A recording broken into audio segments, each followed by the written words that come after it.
Hola, tudo bem? This is Jordan Seda, the Abstract Physio, and I'm making this video for all the capoeiristas, maybe including yourself, that experiences knee pain while doing Negativa. And we all know how Negativa is the foundational movement to transition, to kick, to skiva. And I have 3 exercises here that I think will be really helpful to you in order to make sure that your knees stay bulletproof and ready to go during Negativa. All right? Vamos lá. All right, so the first exercise we're going to do is going to be a knee flexion stretch.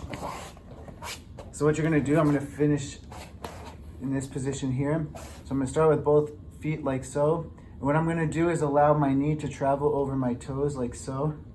Really get that deep knee bend and come back. You can switch sides.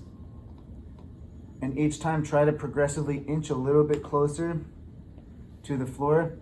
If your knees crack like mine just did, not a problem, unless you start to feel a lot of pain while you're doing it, because cracking in itself, not too much of a concern.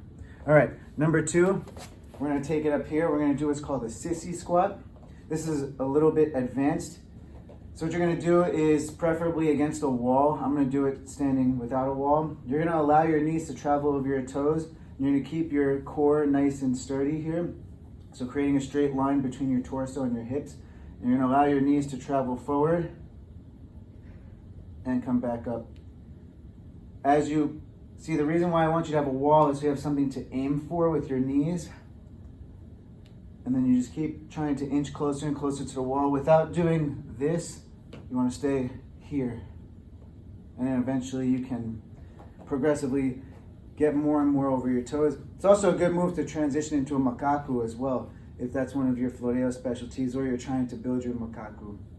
Okay, the last thing I want to try is called the kickstand. I'm going to do it at an oblique angle, so facing this way here. We're going to have 1 foot forward and 1 foot back. You're going to go down into a deep knee bend here, and what you're going to do is shift your weight forward and lift the back foot up and down like so.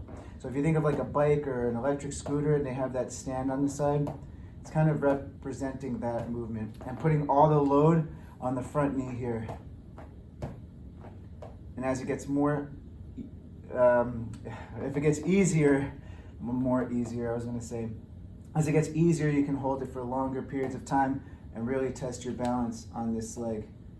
Or if it's really difficult, you can just stay here. Play around with the positions here, go up and down, depending on what will help you feel a little bit better or more challenged, because at the end of the day, we want to challenge your knee stability so I can respond well to doing the Negativa. All right, well, I hope this was helpful. And if it is helpful, please share it to any capoeirista or anyone who wants to improve their knee health. This isn't specifically for capoeiristas, but já sabe, gente. Okay, até já.